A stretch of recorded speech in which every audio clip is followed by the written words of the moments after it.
Right? I have my stuff written down too, but my taxi driver is pretty shady, so my butt was sweating a lot. Just gonna set that there and see if I can decipher that. Number 2 of the first timers. I don't have a gay son, but I'm gonna see what I can do. I'm from a military family. We're in Virginia Beach right now. No, didn't expect much. I tell people that here, they're like, it's in Virginia, right? I'm just gonna start saying it's in the Virgin Islands, or some small suburb of Chicago. They'll leave me alone. I'm gonna go back there in a few weeks, live with my sister and her husband. I don't know, have any of you ever been around someone with OCD?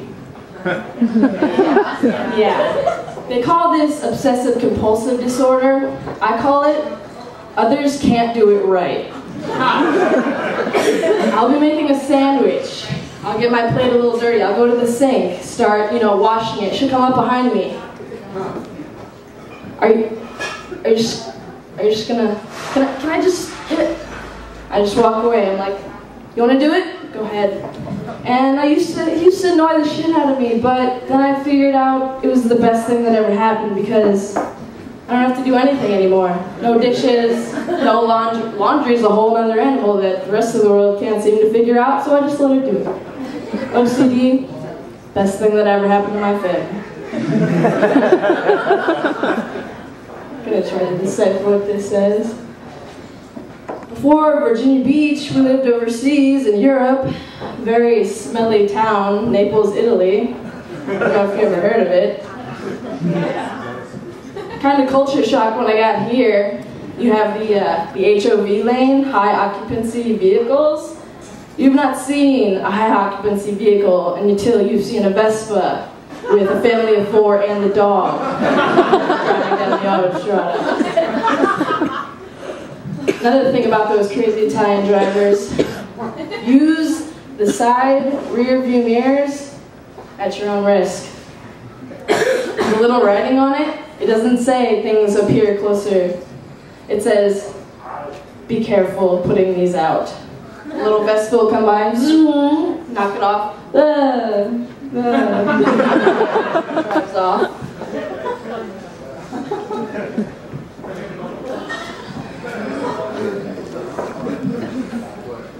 Another thing we'll do over there, you know how we're all trying to lessen our carbon footprint? They take piles of trash, just put it on the side of the road, light it aflame, go, take their Reposo. No big deal, people are driving around. Just avoid the flames, that's the rule. Get a little soot on your windshield, just turn on the wipers, no big deal, drive past. And when you go down an exit and oh wait, that's not my exit. Put it in reverse. Just back that baby up. No one cares. Keep on driving. The other lady talked about going to the gynecologist. I swear to God this wasn't planned, but I have something about that too. I've noticed I have a problem with institutions that want you to take your clothes off and don't give you enough instructions after you do. I was getting a massage the other day. And the lady led me into the room. She said, okay, take everything off but your underwear, and I'll be back when you're done. So, take off all my clothes, and I'm like, what do I do now? And there's this bench that looks kind of like a bed. There's like sheets, and I just laid there, and I'm like staring at the ceiling. I'm like, all right, this is awkward, but no, like, everybody does this.